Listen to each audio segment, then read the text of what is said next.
Glória a Deus, Shalom, bom dia. Hoje, Oséias da manhã, quarta-feira, último dia da festa do Purim. Bom dia para todo mundo que está aqui. Bom dia para quem, boa tarde, boa noite para quem vai assistir depois. Que o Senhor nos abençoe.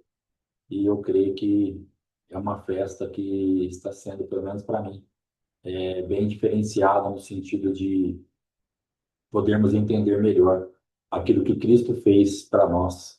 E essa é a nossa base da festa de Purim desse ano, entendermos toda a complexidade da entrega de Jesus Cristo para nos devolver uma condição perdida por Adão. Isso é muito importante, que isso não saia da nossa mente, que isso fique uma marca, que essa festa traga para nós, essa temporada, esses ensinos, essa marca, para que nós venhamos a dar mais valor, mais, é, mais honra ainda ao Senhor Jesus Cristo. Amém? Em nome de Jesus, vamos orar. Lembrando que se você não preparou a tua ceia, puder preparar, vai ser uma bênção.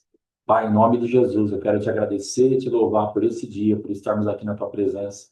Muito obrigado pelo teu amor, pela tua graça, por tudo que o Senhor tem liberado sobre nós. Estamos nesta festa do Purim e estamos crendo, Pai, que é realmente uma passagem, uma manifestação, um tempo onde nós estaremos sendo visitados pelo Senhor, com esse livramento, com esse lugar onde estávamos fadados à morte e estamos agora sendo capacitados por Ti, recebendo uma condição, recebendo uma forma de nos livrarmos das mortes.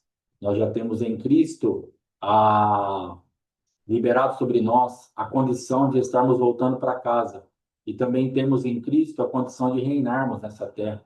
Quantos lugares de morte, quantos lugares de sepultura, quantos lugares que foram se levantando, lugares abortivos, lugares que nos prenderam e que nós não tínhamos a menor chance de mudar nada. Ficamos, às vezes, anos e anos, até dentro da tua casa, presos num ambiente, mas o Senhor veio para nos resgatar disso.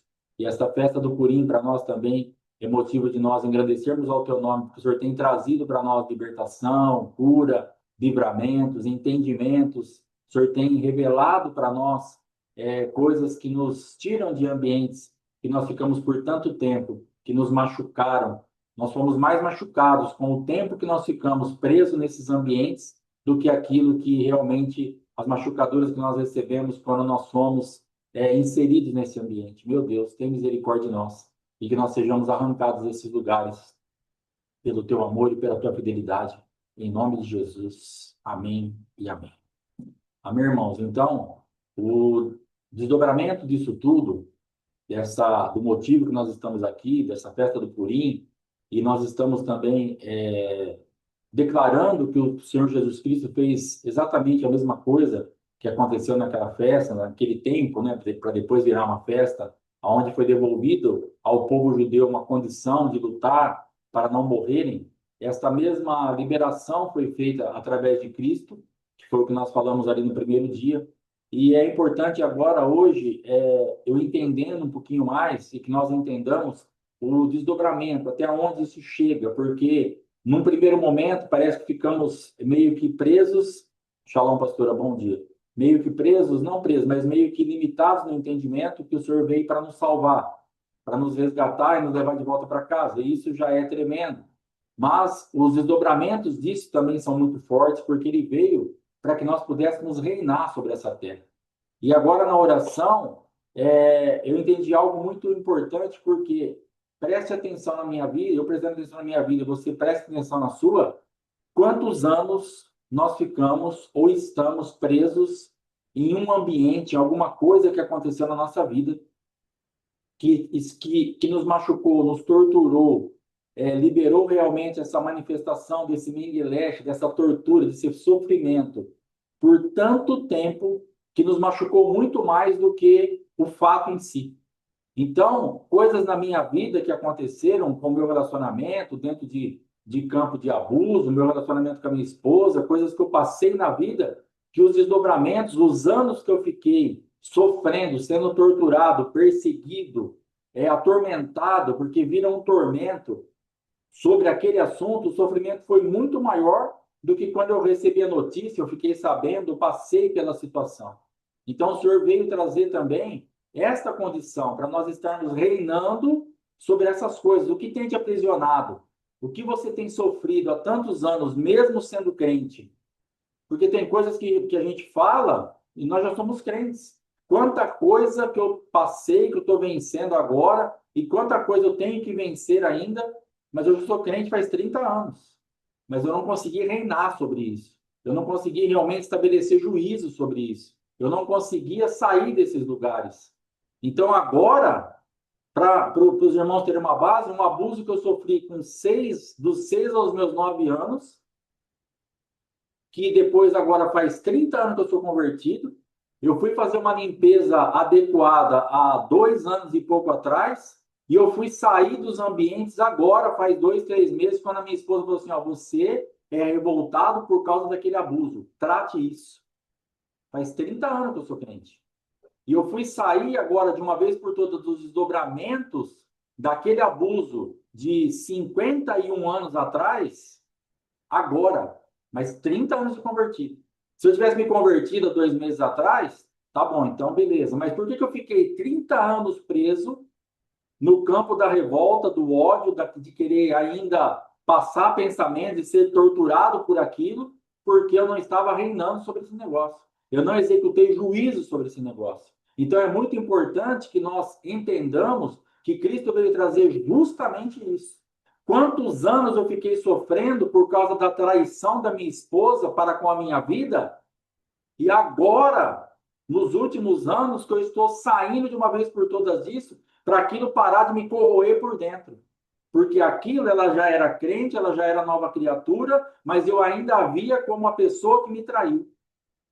Eu ainda a via como uma pessoa que fez o que ela fez. Mas ela já era nova criatura, ela já não tinha mais nada a ver com aquilo. Ela havia se convertido, ela fez isso antes de se converter, ela estava sob regência de demônios, mas isso não entrava aqui.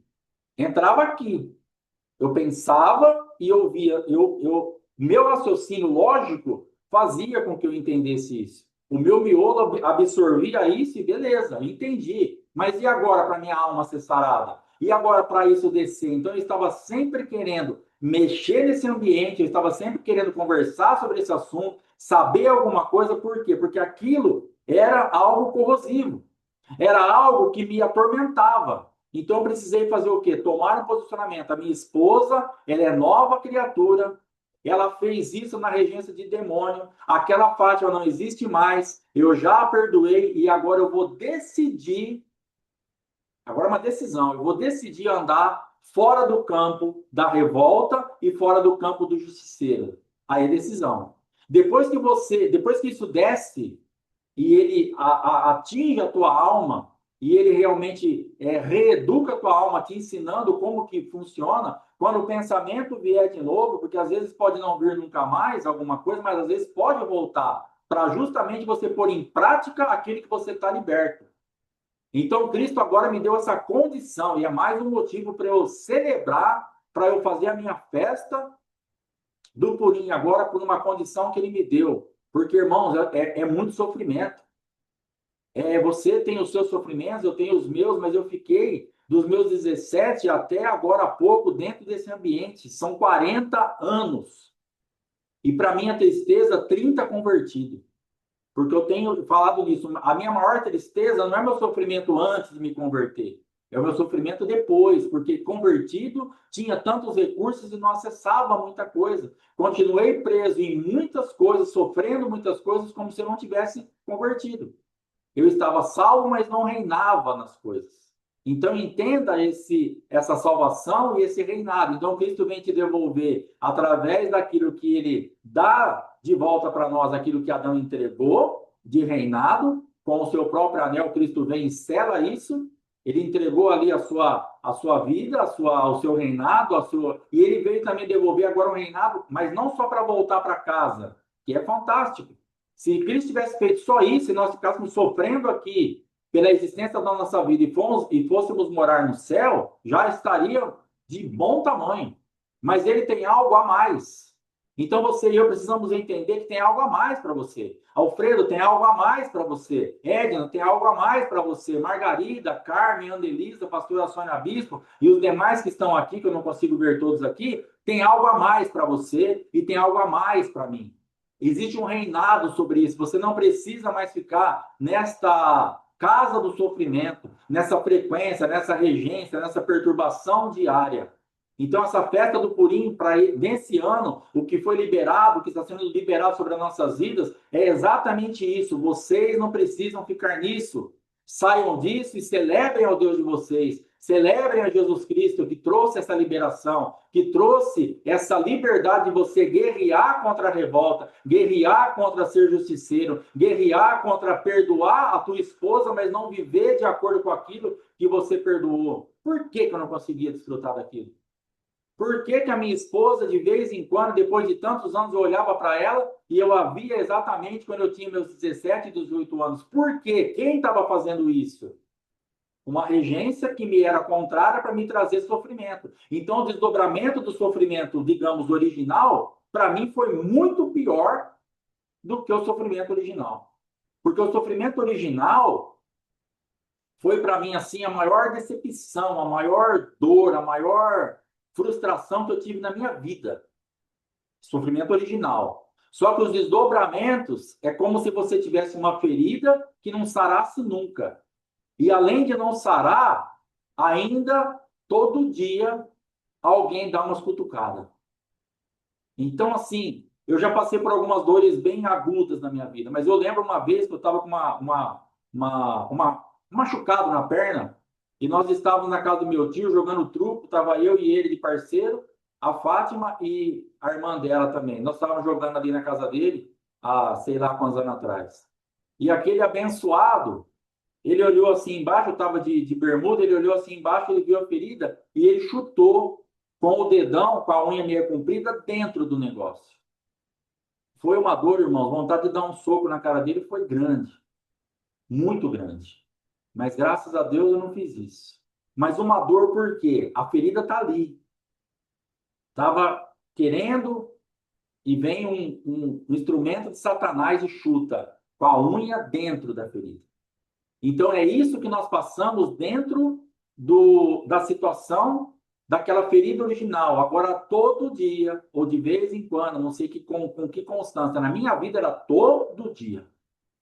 Satanás tinha um instrumento, uma coisa, eu já tinha uma plataforma de sustentação dentro de mim, que todo dia era acionado um dispositivo que chutava a minha ferida com uma ponta bem aguda. E eu lembrava daquilo, e eu sofria para aquilo, aquilo vai trazendo amargura, vai trazendo revolta, vai trazendo um monte de coisa. E aí você vai querer descontar em quem? De quem fez o problema. Porque para mim, aquela pessoa não existia mais.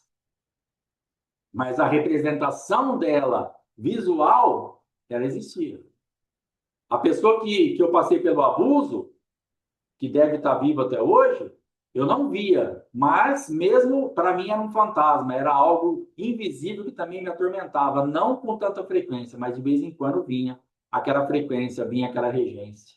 Então, Senhor, nós temos muitos motivos para celebrarmos esta festa, para falarmos ao Senhor, Senhor, muito obrigado pela condição que o Senhor me devolveu. Muito obrigado, eu vou festejar. Minha festa do Purim é para isso, eu vou festejar, porque o Senhor me devolve uma condição para lutar contra os meus adversários, os originais e os desdobramentos. Limpa a tua vida, irmãos. Aproveita essa temporada, essa festa, esse portal aí, a gente não gosta muito e é orientado a não usar muito essa palavra para não irmos para os misticismos da vida, mas use essa oportunidade, essa porta aberta para fazer uma faxina na tua vida, se desvencilhe disso. Fala, Senhor, muito obrigado porque eu não sou mais justiceiro, muito obrigado porque eu não estou mais revoltado, muito obrigado porque eu perdoei a minha esposa e agora eu vou viver no campo do perdão, eu vou amar a minha esposa, eu vou cuidar dela, eu vou guardar dela, o que ela fez, o que ela não fez, o que passou, já era outra situação, nós já nos acertamos, não vou tocar mais nesse assunto.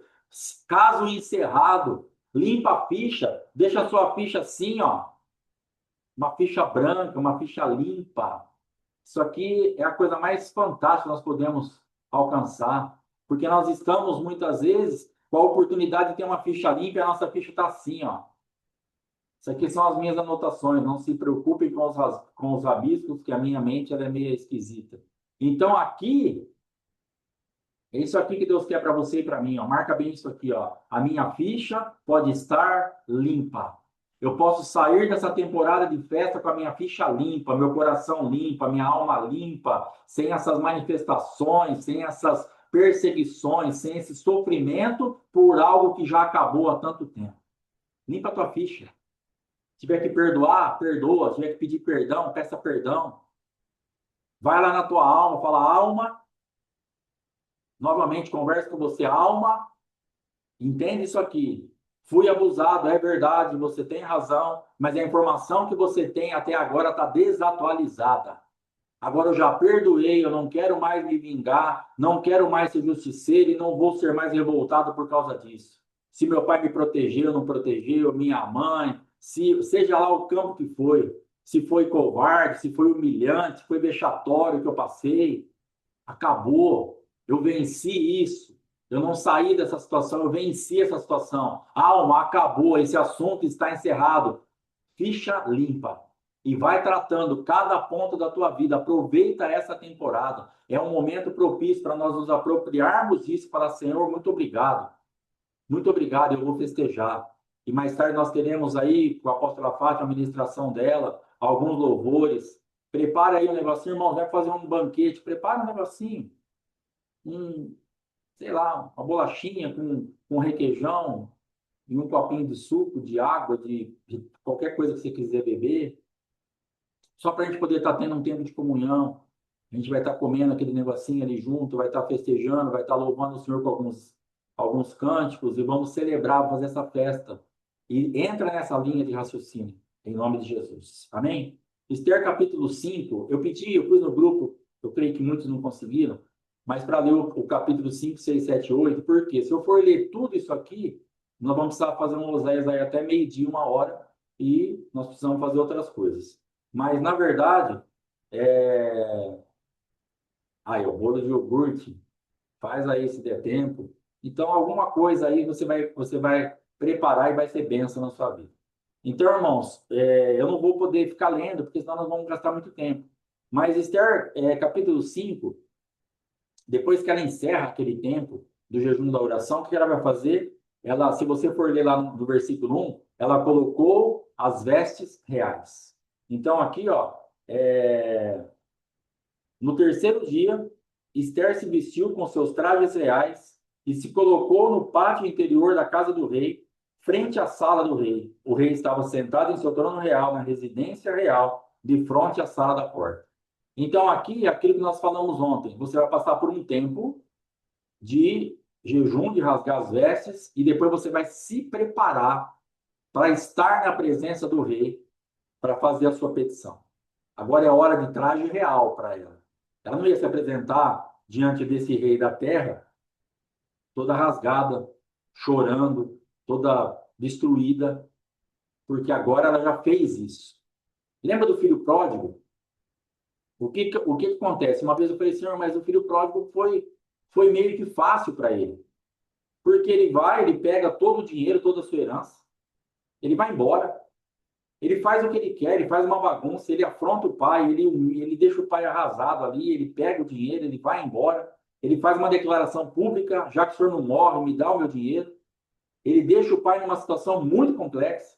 Aí ele pega aquele dinheiro, ele sai com o peito estufado, cheio da grana, gasta dissolutamente, diz a palavra, ou seja, gasta com prostitutas, com bebedices, faz uma farra, e quando ele está muito longe de casa, o dinheiro acaba, e ele então precisa trabalhar, e ele vai trabalhar, e ele vai cuidar de porcos, que era algo muito complicado, e ele deseja comer as alfarrobas que os porcos comiam.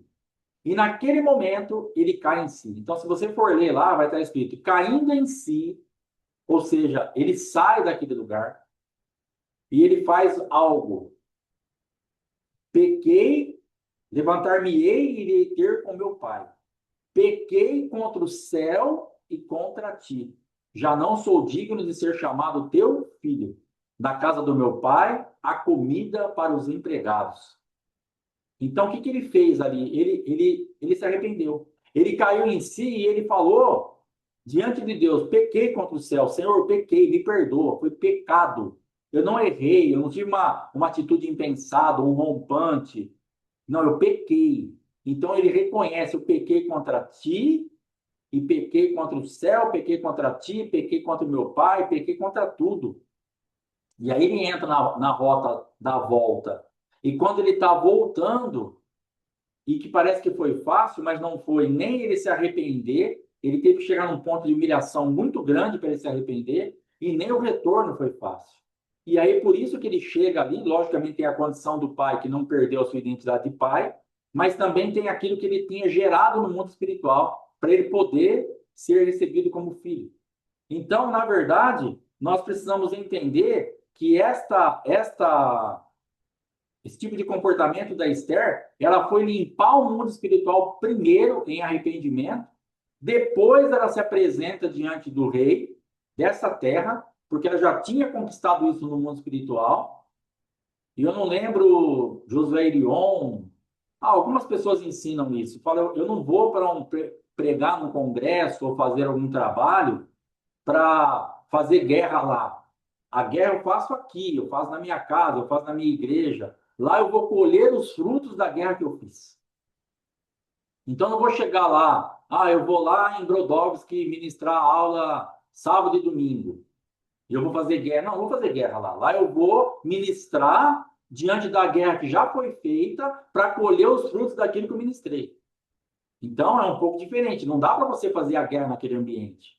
Não é lugar de você fazer aquilo. Ali você chega vestido, revestido de autoridade diante do adversário e revestido dignamente diante do seu Deus para que você represente e para que você reine sobre aquela situação. Então, aquela ministração ela vai ser baseada sobre a guerra que você fez lá atrás. Por que eu falei no Encontro dos Filhos de 2024 que eu fiquei devendo para os filhos, para os irmãos que foram ali? Porque eu não fiz a guerra devida, eu orei pouco. Eu me humilhei pouco diante do Senhor. E eu sabia que eu fiquei devendo porque aquilo que estava aqui dentro eu não consegui transmitir na ministração do Encontro dos Filhos. Por quê? Eu cheguei lá despreparado. Eu cheguei lá com parte da minha oração e da minha intercessão feita, mas não com toda ela feita. Então, houve resistência e eu não pude colher tudo. E ali não deu tempo de fazer mais guerra, ali já era. Ali eu perdi parte da batalha. Então, nós precisamos estar atentos a isso. Então, Esther vai fazer uma guerra primeiro, vai estar realmente se humilhando diante de Deus, fazendo aquele jejum, rasgando as suas vestes, colocando o povo ali para jejuar, e depois ela vai fazer o quê? Aí você vai ter que dar o próximo passo. Toma banho, se perfuma, troca de roupa, coloca as suas vestes reais e se apresenta diante do rei, para você poder fazer a sua petição, para você poder ser recebido, para você poder realmente entrar e falar, e aí ele vai falar para você o que você quer, ele vai te receber. Então, eu quero te incentivar a continuar buscando e eu quero te incentivar depois a você tomar um bom banho, colocar a tua melhor veste espiritual e se achegar diante do rei, porque com certeza ele vai te receber. E você vai poder denunciar os seus adversários. Você vai poder fazer realmente essa limpeza, essa faxina no mundo espiritual. Ele vai nos receber. Tenha essa convicção. Apóstolo, eu não consigo, eu chego a um ponto que para mim eu não... eu sei que eu sou crente, eu sei que ele me ama, mas é mais para salvação mesmo, ele me protege aqui e ali, mas eu não tenho essa... Você precisa romper com isso. Essa cadeia de resistência da tua mentalidade ou do próprio adversário, que nada é para você, que é sempre para os outros, não sou digno, não posso, não consigo, não tenho, não é para mim. Isso é diabólico. Isso aí é um fundamento completamente errado. E que se o fundamento estiver errado, o que poderá fazer o justo? Nós pregamos várias vezes sobre isso. Então, se esse fundamento estiver dentro de mim e de você, nós não podemos fazer nada, mesmo sendo crentes. Esse é o problema. Porque o fundamento vai estar errado. E aí você fala, não saio disso, não sai porque o fundamento está errado. Não sabe que você não tem uma certeza absoluta que você pode estar na presença dele, que você fez a tua parte, que você limpou o mundo espiritual, que você se arrependeu dos seus pecados na profundidade que você pecou, que você se arrependeu dos seus pecados, dos seus desdobramentos, que você realmente se humilhou diante do Senhor e agora é a hora de você ir lá e se apresentar.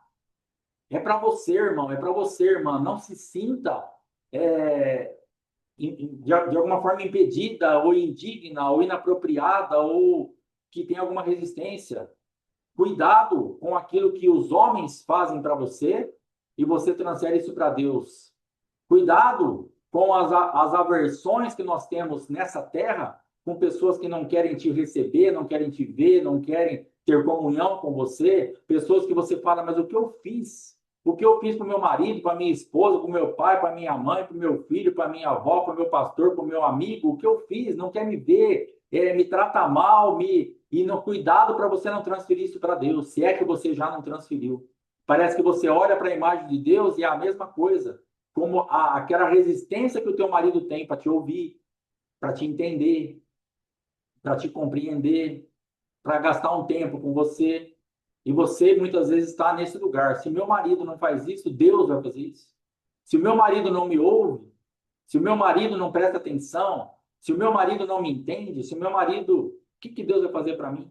Às vezes você transferiu, ou a esposa, ou às vezes uma liderança que você tem que não te dá atenção nenhuma e você está ali nessa igreja, talvez para aprender o que não fazer, talvez para trazer uma regência diferente.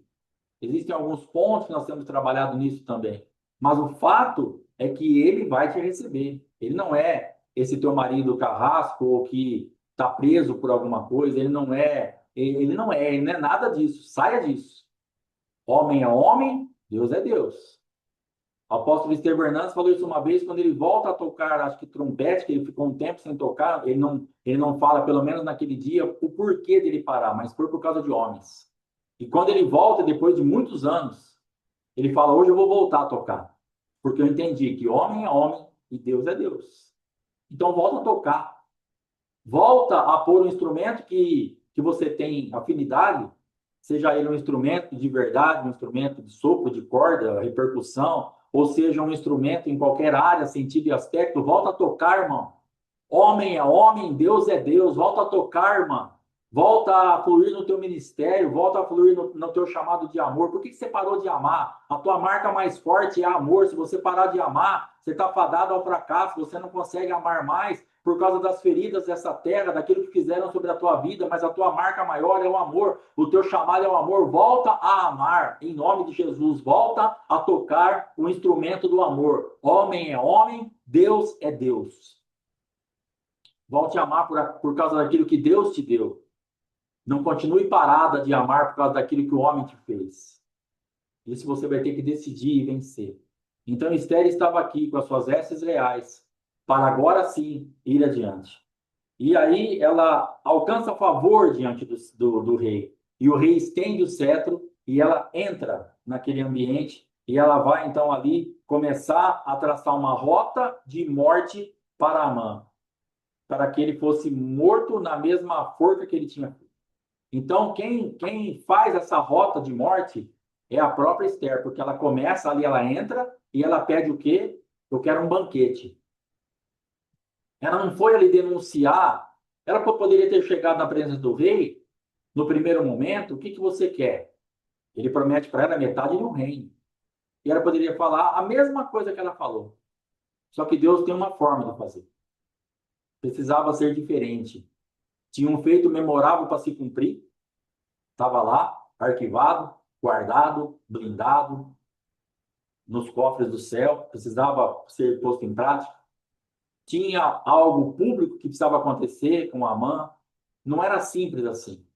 De repente você está falando, por que não anda logo? Por que Deus não faz logo? Porque tem uma forma, tem um mapa traçado por ele e vai ser dessa forma, vai ser desse jeito, vai ser da forma que Deus estabeleceu. Então, para ela poderia chegar e falar assim, ó, Amã fez isso, isso, isso, e o rei fazia a mesma coisa. Dá a condição deles lutarem, revogar, não revogar aquele decreto, mas dá a condição, fazer um outro decreto, dar o anel para Mordecai, poderia ter feito tudo igual. Mas Deus tinha uma forma de fazer, um jeito de fazer, uma maneira de fazer. Então Esther chega e fala, eu quero um banquete. Eu quero o meu adversário junto. Eu, o Senhor e Amã. E o rei fala o quê? Apressem Amã para virem ao banquete que Esther me convidou e convidou a ele. E Amã vem todo feliz. Participa do banquete, comem, bebem, conversam, não sei o que aconteceu nesse banquete. E o rei, então, a determinado ponto, ele fala: o que que você quer? O que que você precisa, minha rainha? Fala comigo. Já pensou você ouvir isso de um rei? Você ouvir isso do Senhor Jesus Cristo? O que que você quer, minha rainha? Metade do meu reino. O que que você precisa? Você achou graça diante dos meus olhos? Você está com seus trajes reais? Eu estendi o certo para você. O que que você quer, Alfredo? O que que você quer, Edna? Mara de Verne, Margarida, Carmen? O que que você quer, Anelisa? O que que você quer? Todos mais que estão aqui. O que que eu quero? O que que você quer, Alexandre? Então, o que que nós queremos? O nosso rei vai nos perguntar. E você, então, vai poder responder para ele. E ele, então, ela fala assim para ele: eu quero outro banquete. E amanhã eu vou declarar o que eu quero. E é marcado um outro banquete, para que tudo pudesse acontecer da forma que tinha que acontecer. Então, no outro banquete, antes que acontecesse o outro banquete, por causa do primeiro banquete, então no capítulo 6, versículo 1, o sono do rei se foi. A autoridade será despertada para a ocasião oportuna. Então, no 6:1, o rei perde o sono. E ele pede para ler o livro ali dos acontecimentos. E é aberto naquela passagem onde está escrito que Mordecai denunciou a trama de Bigtã e Teres. E ele pergunta: o que foi feito para Mordecai? E eles respondem: não foi feito nada. O senhor não falou obrigado, o senhor não deu um presente, o senhor não deu um cargo, não foi feito nada. E aí amanhece o dia, tá bem de madrugadinha ainda, amanhecendo o dia, e a mãe já está ali, porque ele chega em casa. Depois do primeiro banquete, ele fala assim: só eu fui convidado. Eu sou o cara. Mas uma coisa me incomoda tremendamente. Aquele judeu, aquilo me irrita. Só falta isso para eu estar bem. E a mulher dele fala assim: cara, isso é fácil. Constrói uma forca, vai lá, fala com o rei, manda enforcar. E você vai para o segundo banquete em paz, com ele já enforcado. Depois vai ter, o decreto já está em andamento, o resto dos judeus vão morrer. E você vai poder comer e a comida descer tranquila, sem nó na garganta. Faz uma forca para ele. E ele gosta da ideia e manda fazer a forca. E ele vai, então, para o segundo banquete. Ele vai, na verdade, ele vai ali primeiro para pedir para enforcar, né? Nós estamos nessa parte ainda. E quando, então, o rei pergunta: quem está no pátio? E eles falam: Amã, entra. Fala para ele entrar. E Amã não abre a boca, o rei fala para ele assim: o que se faria ao homem a quem o rei deseja honrar? Irmão, essa pergunta é pesada demais. Essa pergunta é a pergunta que muda tudo. Essa pergunta, quando você acha graça, quando tem algo diante do teu rei e que ele quer te honrar, ele fala: o que que eu vou fazer para honrar a cada um de nós que estamos aqui? Só que Amã é uma pessoa que era para ele. Amã falou: quem mais o rei iria honrar, a não ser a minha própria vida? Depois de ter vindo no banquete, já estou com outro marcado, estou com moral com o rei, estou com moral com a rainha, só me chamou, só a minha pessoa ela chamou. Não tem outra pessoa, não tem ninguém nessa terra que o rei vai querer honrar. E aí ele ultrapassa o limite da honra. Ele toca na glória, uma manifestação luciferiana. Porque ele vai falar assim, ó, 6:8.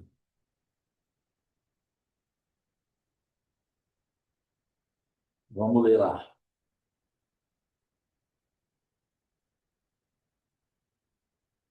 Que se tragam as vestes reais que o rei costuma usar, bem como o cavalo e que o rei costuma andar montado, e que lhe coloquem a coroa real na cabeça, e entreguem-se as vestes e o cavalo nas mãos dos príncipes mais nobres do rei, e vistam aquele a quem o rei deseja honrar.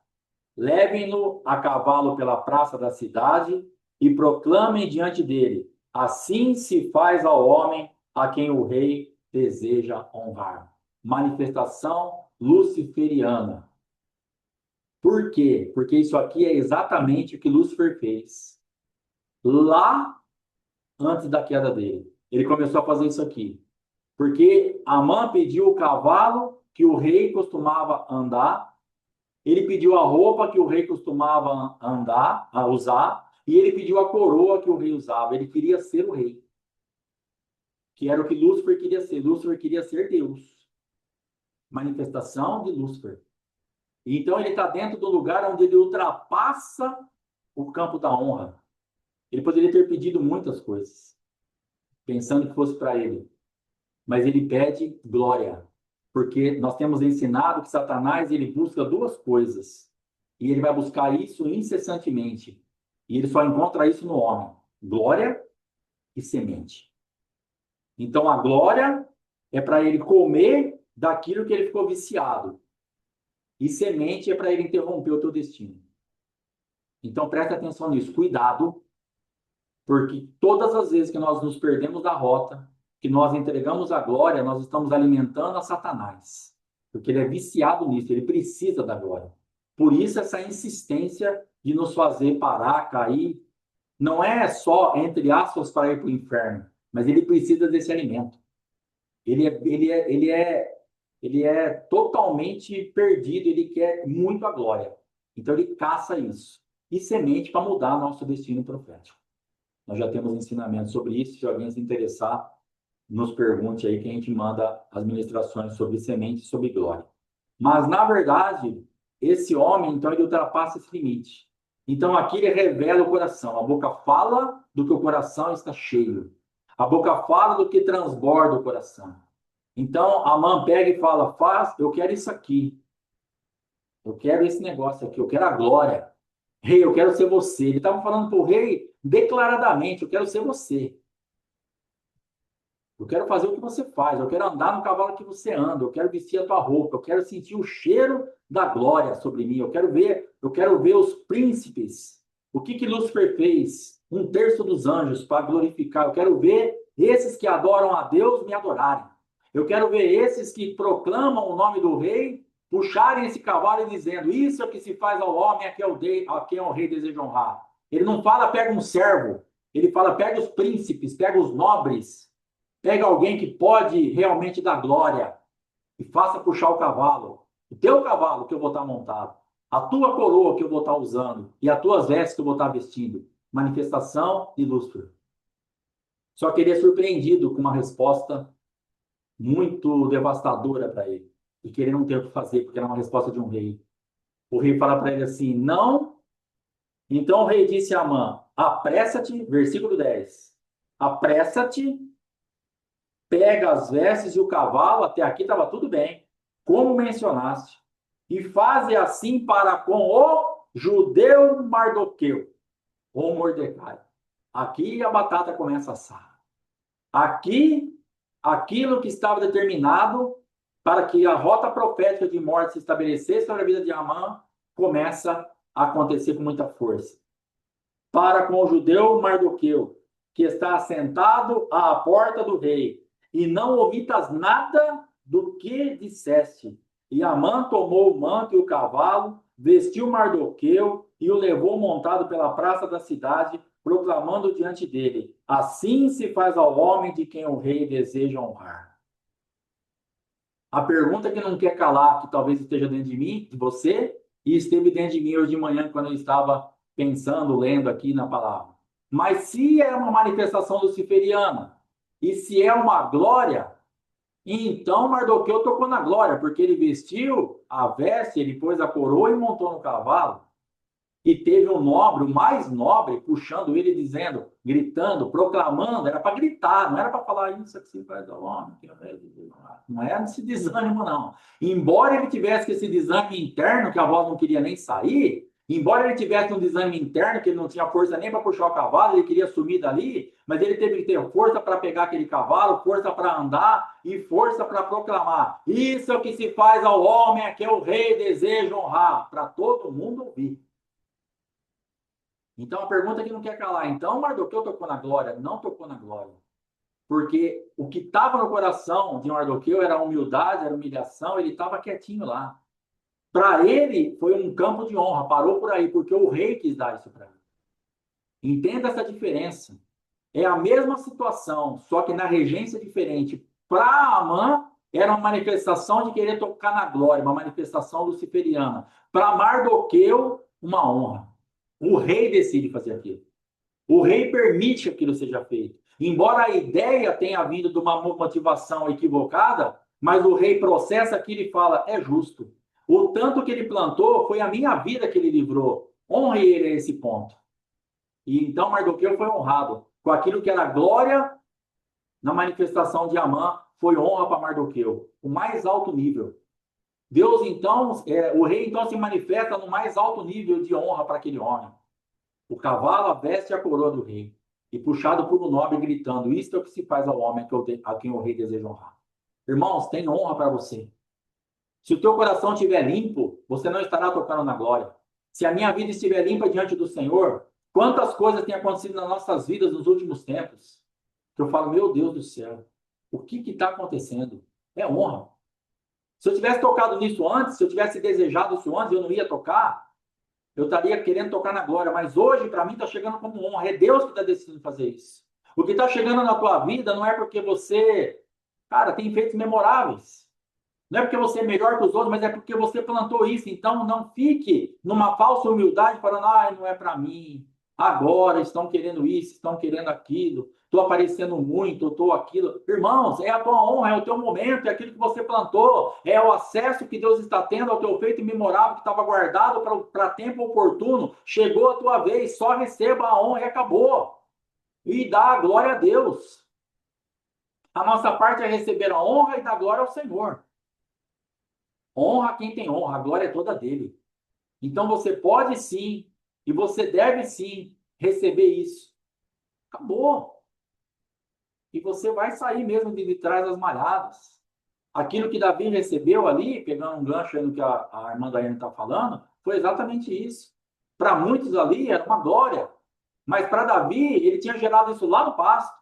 Ele tinha gerado lá, matando urso e leão. Ele estava lá, plantando, fazendo feitos memoráveis diariamente, até que aquilo chegou sobre ele. Existem feitos memoráveis da tua vida que você nem se lembra, mas está registrado. Deus vai ler a tua história. Não pense que isso está esquecido diante do Senhor. Ah, eu acho que eu fiz algumas coisas, mas Deus nem se lembra mais. Opa! Deus se lembra de tudo. Só está esperando o momento certo. Só está esperando o momento de estar dentro da rota profética, dentro daquilo que você precisa. Ele não precisava da honra no dia que ele denunciou a trama de Big Time Terence, mas ele precisava dessa manifestação quando a morte se levantaria contra ele. Denunciou a morte e foi livrado da morte. Amém? Então, já lemos aqui, capítulo 7. Irmãos, não sei não, talvez passe um pouquinho, quem precisa sair vai na benção. Estou fazendo o máximo para acabar. Veio, pois, 7:1. A denúncia de Esther, no caso, mas nós vamos ler o 7:8.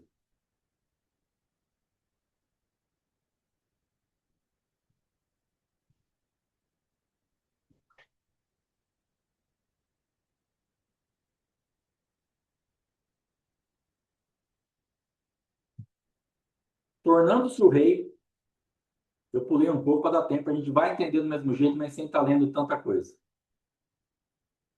Ó, não estou enxergando muito, mas parece que eu li pudim aqui, irmão. Pudim eu gosto muito, mas estou jejuando, não posso comer. Mas na verdade é purim, tá? Mas meus olhos podem ter me traído, né? Tornando-se o rei do jardim do palácio para a casa do banquete do vinho, Amã tinha caído prostrado sobre o divã onde estava Esther. Então disse o rei: acaso ele quer forçar a rainha diante da minha presença, na minha casa? Assim que essa palavra saiu da boca do rei, cobriram o rosto de Amã. Então disse Arbona, um dos eunucos que serviam ao rei: Eis que também existe a forca de 50 côvados de altura que Amã preparou para Mardoqueu.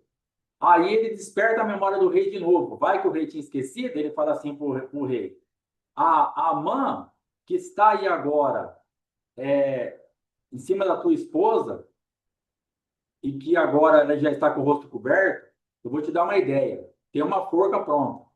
E sabe para quem que era essa forca? Para Mardoqueu. Sabe quem é ele? Quem falou em defesa do rei e está ao lado da casa de Amon.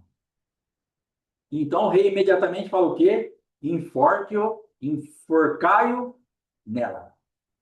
Então, dentro desse contexto, nós vamos precisar ter é, gente preparada, coisas preparadas ao nosso redor para nos ajudar a ir adiante. Por isso é importante o funcionamento do corpo. Por isso nós falamos tanto do funcionamento do corpo, estarmos alinhados, não estarmos andando desgarrados, separados, isolados, porque você vai precisar disso. Porque esse homem aqui foi fundamental. Ele falou, ó, tem uma forca. Então, para nós entendermos o que aconteceu, quando a rainha denuncia, lá no versículo 1, se você for ler depois até chegar no 8, ela faz a denúncia, e aí ele pergunta, quem fez isso? E tem uma tradução que eu gosto mais, que fala assim, esse malvado Amã.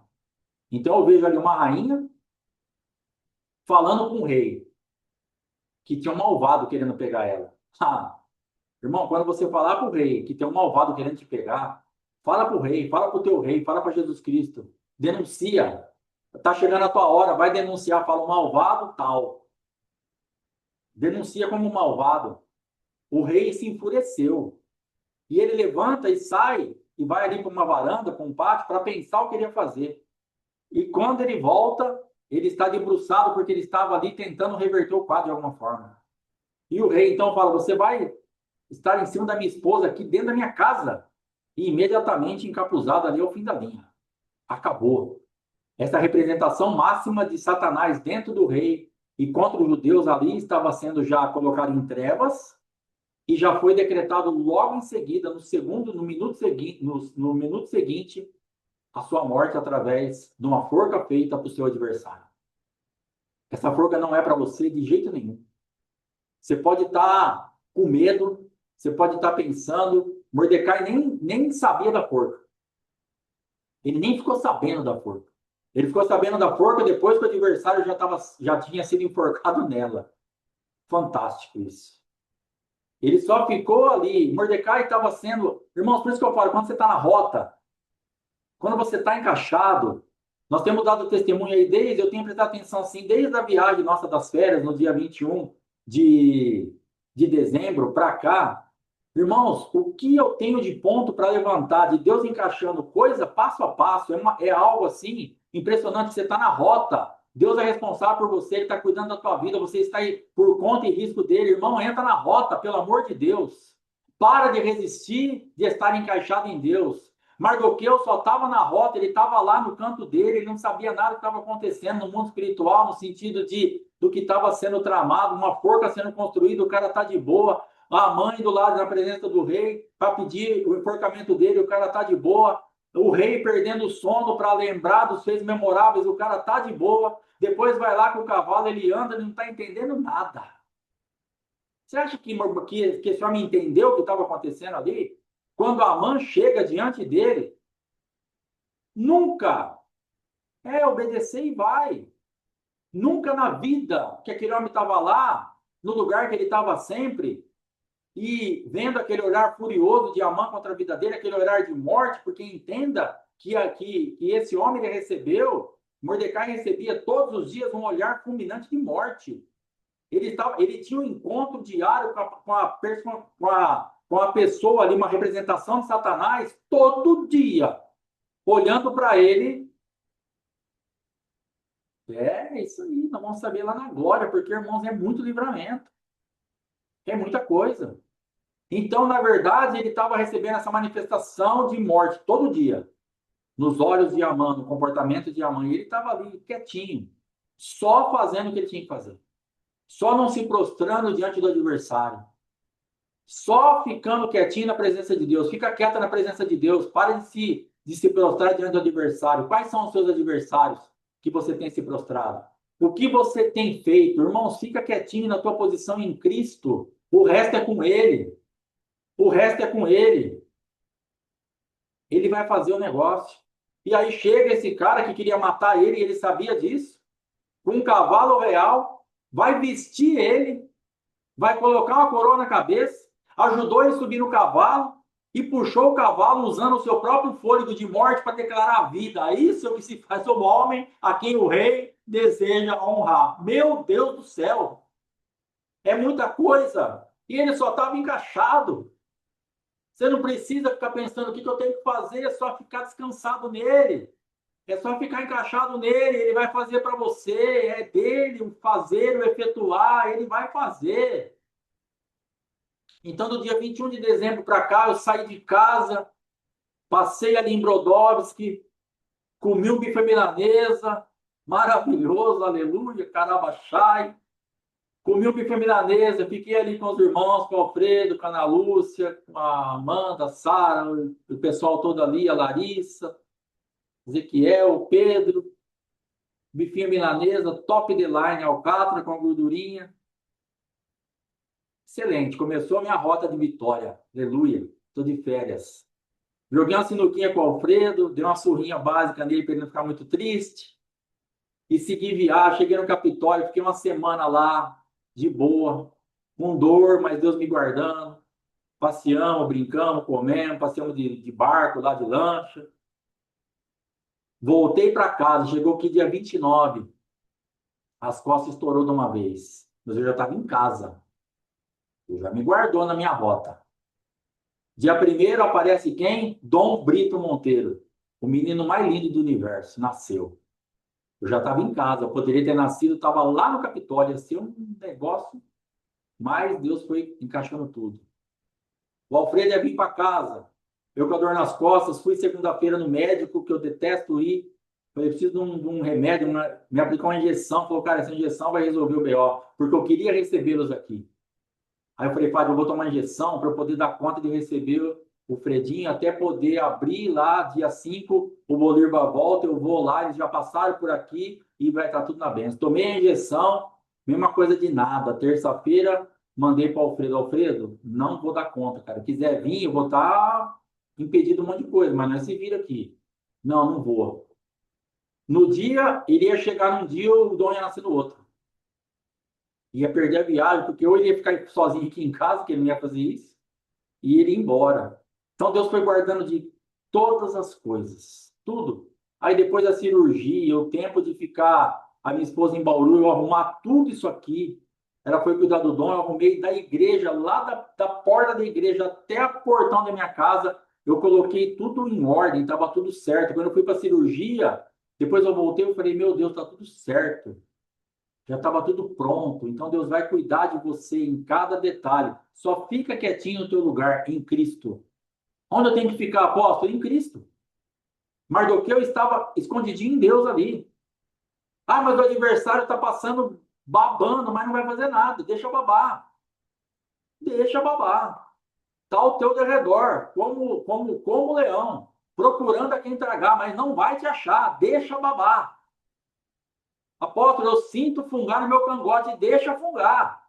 Eu sinto o olho da morte, deixa sentir. Ele não vai te pegar, só fica aí, não saia desse lugar. Fica escondido nele, fica guardado nele. E aí depois disso ele volta para casa e conta tudo o que aconteceu para sua mulher. E aí essa mulher aqui, pensa numa mulher. Ela falou, a batata assou para você, amigão. Depois você lê lá. Fala, deu ruim. No dia anterior, eu falei assim para ele, constrói uma forca. Você está voando, você é o cara, você foi no banquete com o rei e com a rainha. Constrói uma forca, manda matar esse judeu. Tá fácil para você, tá doce, tá tudo fluindo. No outro dia ele chega com a notícia, eu tive que puxar Mordecai e gritando, isto é o que se faz ao homem que é o rei deseja honrar. Ela falou, pronto, acabou. Se você já começou a cair diante desse judeu, acabou para você. Notícia da mulher. Já era, irmão. Já era. Fim da linha, game over. Acabou. O jogo acaba aqui. As tuas gracinhas acabaram, mano. Agora você vai morrer. Mas o que vai acontecer? Morrer. Acabou. É fim da linha, irmãos. Entenda que esse processo, a rota profética toda que Deus vai usar, e por isso nós temos que fazer essa festa mesmo com muita alegria, porque essa rota profética que nós temos entrado, os nossos adversários, Deus tem dado cabo neles, acabou. Eles já começaram a cair diante de nós, eles vão acabar, vai encerrar o negócio. E ele estava ali ainda agitado, já vai para o outro banquete. E ele chega no outro banquete, é denunciado, e acontece tudo isso que nós falamos, ele já é enforcado, e dali a derrocada dele e da sua descendência foi de mal a pior. Então, aqui para nós encerrarmos,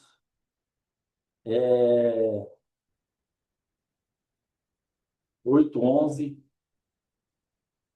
Deixa eu ver aqui o que está escrito no 8:11.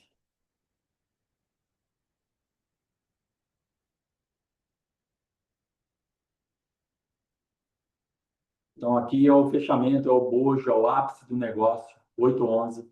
O rei concedeu aos judeus que habitavam em cada cidade o direito de se reunir e se preparar para defender suas vidas.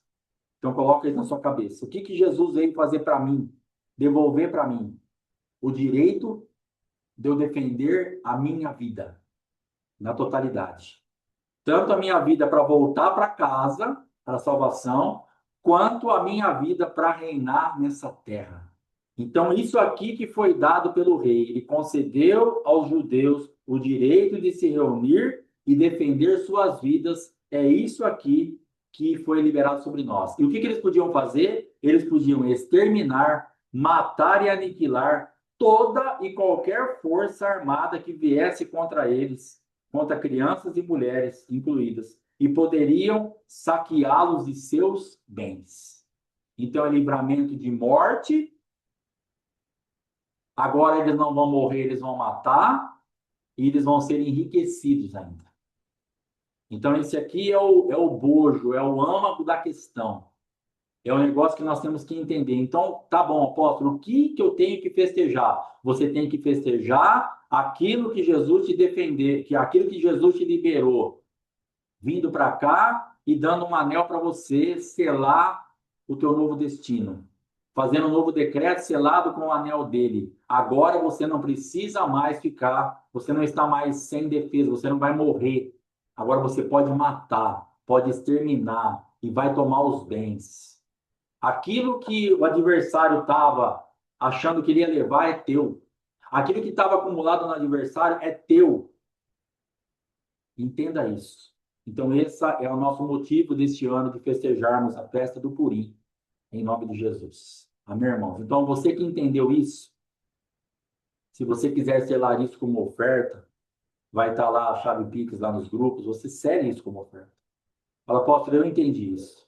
Eu entendi que Cristo veio me devolver uma condição que eu havia perdido em Adão e eu posso, então, me defender. Eu vou viver. E isso vai me enriquecer. Então, se você entendeu isso, se você não entendeu, não oferte. Você só vai gastar dinheiro à toa. Deixa para o ano que vem. Mas se você entendeu isso, você oferta. Ah, eu não tenho... Não estou falando de valor, não oferta. Uns vão conseguir ofertar mais, outros vão conseguir ofertar menos, mas não deixe de ofertar. Seja lá o valor que Deus preparar para você. Não se esqueça daquele ensino das ofertas, do passarinho até o boi. Talvez você tenha condição de dar um boi, mas talvez você tenha que caçar um passarinho. Então, é tremendo o que Deus faz. Lá atrás, quando tinham que oferecer os bichinhos, os bichos em sacrifício, tinha do passarinho até o boi. Por quê? Porque quem não tinha condição de ter nada, o passarinho está aí. O próprio Deus deu. Caça um passarinho, oferta. Você não pode comprar um passarinho? Caça um. Ninguém vai ficar de fora. Apóstolo, você não imagina a minha situação financeira. Tá bom, irmão. 50 centavos? Um passarinho? Manda 50 centavos. Ah, mas é humilhação, você vai ficar ofendido. Não vou, porque é uma semente. Lembra da viúva pobre? Deu tudo que ela tinha. O próprio Cristo testifica dela. Essa mulher deu mais do que todo mundo, porque ela deu, Ela deu todo o seu sustento. Acabou. Os outros deram do que estava sobrando, mas ela não. Então você pode falar assim, apóstolo, mas eu vou mandar 50 centavos. Eu vou mandar R$ 1. É a tua semente? É tudo que você pode? Graças a Deus por isso. Isso está sendo selado da mesma forma, Deus vai receber do mesmo jeito, nós vamos receber do mesmo jeito. Vamos estar orando por você do mesmo jeito. Não interessa se é 50 centavos, se é 1 milhão. O importante é você selar isso com entendimento. Amém, irmãos? Então, se você entendeu, faça a tua oferta aí, em nome de Jesus. Vamos para a ceia. Graças a Deus vai estar para encerrar em 1 minutinho de atraso ou dois. Pega a tua ceia aí, em nome de Jesus Cristo. Pai Santo, eu quero te agradecer e te louvar por esse tempo, por esses 3 dias de ministrações, 6, na verdade. Hoje à tarde vai completar a sexta ministração. Pela oportunidade que o Senhor tem nos trazido de estarmos entendendo isso. Que o Senhor nos dá uma condição de estarmos nos defendendo, de estarmos matando e não morrendo, de estarmos realmente acessando aquilo que era para nós inviável. O Senhor nos devolve essa condição. E nós queremos festejar por isso e queremos também agora selar com esta ceia, com a representação, fazendo memória de Ti, teu corpo e teu sangue. Abençoamos esse suco, abençoamos esse pão, que agora o teu corpo e teu sangue vai nos alimentar, selando esse tempo de ensinamento e trazendo para nós essa condição que existe em Ti, de nós acessarmos tudo isso no mundo espiritual e estarmos matando e não morrendo. Muito obrigado, Pai. Muito obrigado. Temos muitos motivos para festejar. Louvado e agradecido seja o nome do Senhor. Graças a Deus. Pode ceiar em nome de Jesus.